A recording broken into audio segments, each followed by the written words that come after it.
David's Saturday AI Thoughts, episode 18, the 20th of June 2026, average by default. I've helped hundreds of senior people set up their AI. Almost none had told it who they were, not their job title, their company, or their sector. Those are easy to add. The hard part is the more useful part: how they think, what they notice, what they care about, how they decide, what good looks like to them. The personalization box sits empty, account after account. I used to think people just hadn't got round to it or were too busy. It's more interesting than that. Most people can describe their role. Many can't describe their judgment. And if you don't tell the model what makes your judgment specific, it has one assumption left when it works out how to answer you: you're average. This used to be a hunch. It's now measured. Researchers at the University of Maryland tested it this month, asked several leading models to write on the same question, and they land on a genuinely different main argument about 3% of the time. People do it 65% of the time. The models even open the same way and move quickly to the same kind of recommendation. A second study analysed 2,200 college admissions essays, some written by people and some by a model. Each new human essay added more fresh ideas than each new machine one, and the gap widened the more essays you stacked up. The effect survived every attempt to prompt or tune it away. A model can sharpen one person's writing and flatten everyone's at the same time. Better alone, narrower together. Ask a model to tidy your draft without telling it who you are, and it nudges your phrasing towards what an average reader would want. It reads better, and it's less yours. If you only check that it reads well, you miss the second half of that sentence. I saw what fixing this is worth when I went through the full process with Liz Villani, founder of Sounds Like Me. It starts by asking you to set down your values, your character, and the way you operate in your own words. That was harder than it sounds. The questions were simple. The hard part wasn't describing my work, it was describing the person doing it. A CV records what you've done. An identity layer captures how you think, decide, and show up. That second thing, your operating context, is what holds the model off the average. Without it, the model optimizes for plausible. With it, the model can be useful to this person in this role making this decision. Sounds Like Me uses that layer to start the output closer to you than to the mean. Its exec AI twin takes that further for leadership work. This sharpens something I've been saying for 3.5 years. The instructions and context you load do real work. Two people using the identical model get back unrecognizably different work depending on what they bring to it. In recent research on roughly 5,000 consultant exchanges, the people who got most pushed their own context in. The people who got least pulled finished answers out. The first group's work diverged and improved. The second converged. This is different from what the platforms now sell as personalization. In January, Google launched Personal Intelligence, which lets Gemini reason across your Gmail, photos, YouTube, and search history to get to know you over time. That's personalization by inference, assembled from your data in the background. It can guess you like the outdoors or travel with children. It can't infer your judgment that you have to write down. Why do the boxes stay empty? Most people have never written down who they are, how they think, or what makes their judgment theirs. The work that makes a machine sound like you starts as the work of knowing what you sound like. It depends what you're using it for. For writing, a short profile gets you a long way. For thinking, you need more than a house style. If you use it to argue with or to test a decision, you need a sparring partner that understands your reasoning. Everyone reaches the same models. Your rival's tool is already your tool. The edge is the judgment, taste, and self-knowledge you bring to it. That point is older than this essay. In 2023, Harvard Business Review argued that judgment would be the real competitive advantage. It's sharper now the tools have leveled.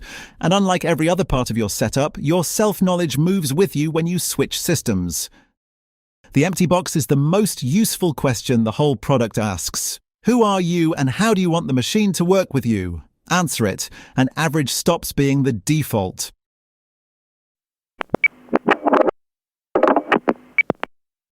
Here are 3 things worth knowing this week. Number 1. A Munich court told Google that may contain errors is no defense. The Munich Regional Court ruled Google liable for false claims made by its AI overview, which had wrongly tied 2 German publishers to fraud. The judges held that an AI summary generates fresh, substantive statements rather than just curating sources, and that the small print may contain errors footer does not transfer the liability back to the user. Google must remove the answers and pay 80% of the costs.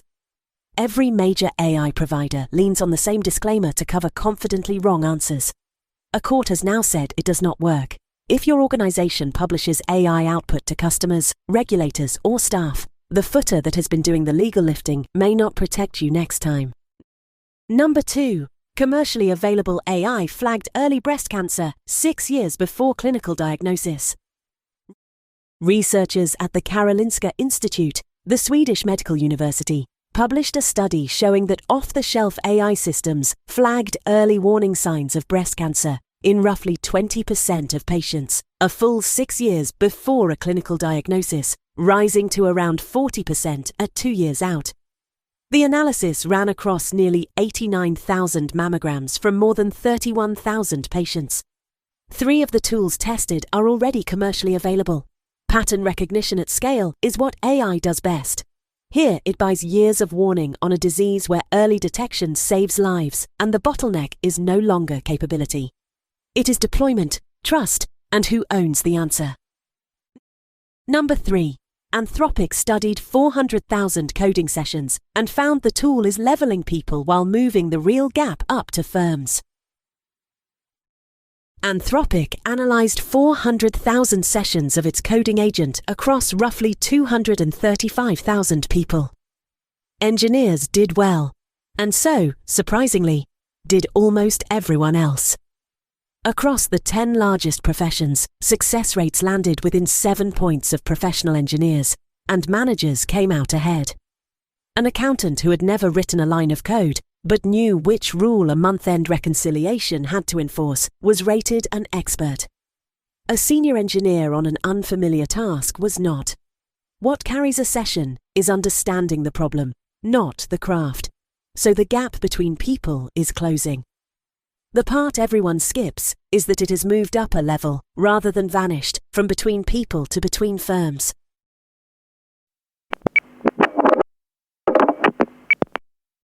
Three things to try. Number 1, tell the model what's at stake before you ask the question.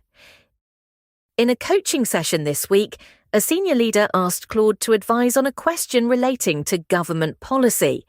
The first answer was confident, generic, and thin. The sort of thing a busy colleague would shrug at you across a desk. Adding one sentence changed the work. The answer is critical, provide authoritative sources. The model switched register, went to the primary regulatory documents, quoted the relevant sections, and linked each claim back so the human could check it. Nothing about the question had changed.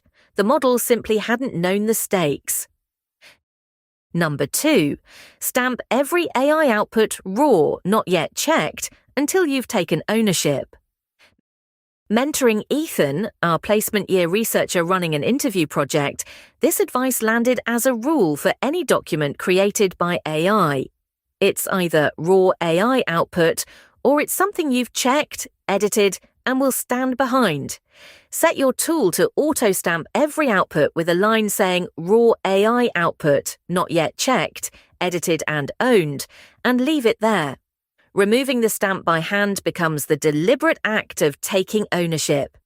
Anyone who picks up the file later or has it forwarded to them knows exactly which of the two things they're holding.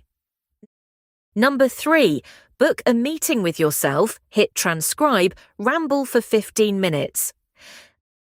A senior advisor told me this week that their real value sits as strong points of view in their head, none of it written down anywhere. The fix: put a meeting in your own diary, hit transcribe, put your feet on the desk, look out of the window and talk. Don't try to be structured, change your mind, go down rabbit holes, tell stories. The transcript becomes a thesis document you can feed any model, so future answers come back already loaded with your frame, your caveats, your taste.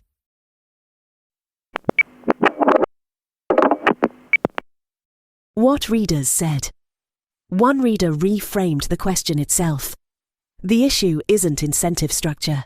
It's that people have vastly different intrinsic comfort with spending company money, set in childhood, not by company values. The cautious won't spend.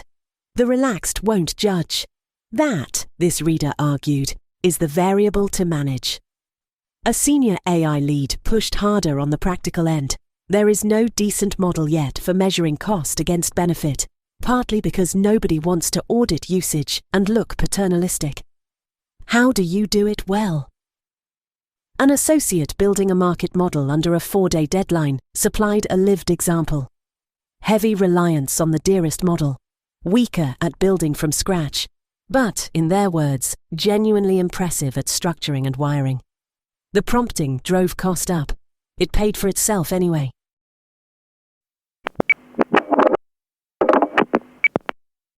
What readers were saying on LinkedIn this week mostly circled the same point this edition does. The human is the part that doesn't come in the box.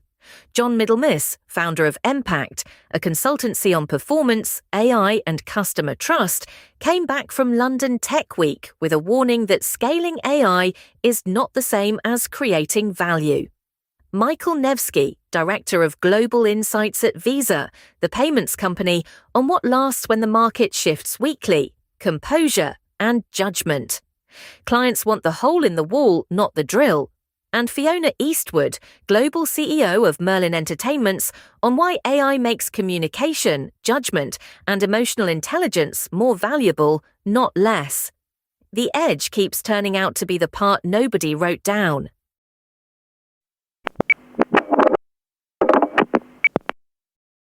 That's it for David's Saturday AI Thoughts this week.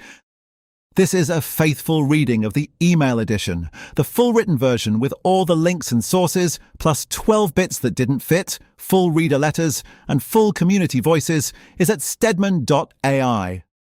Thanks for listening.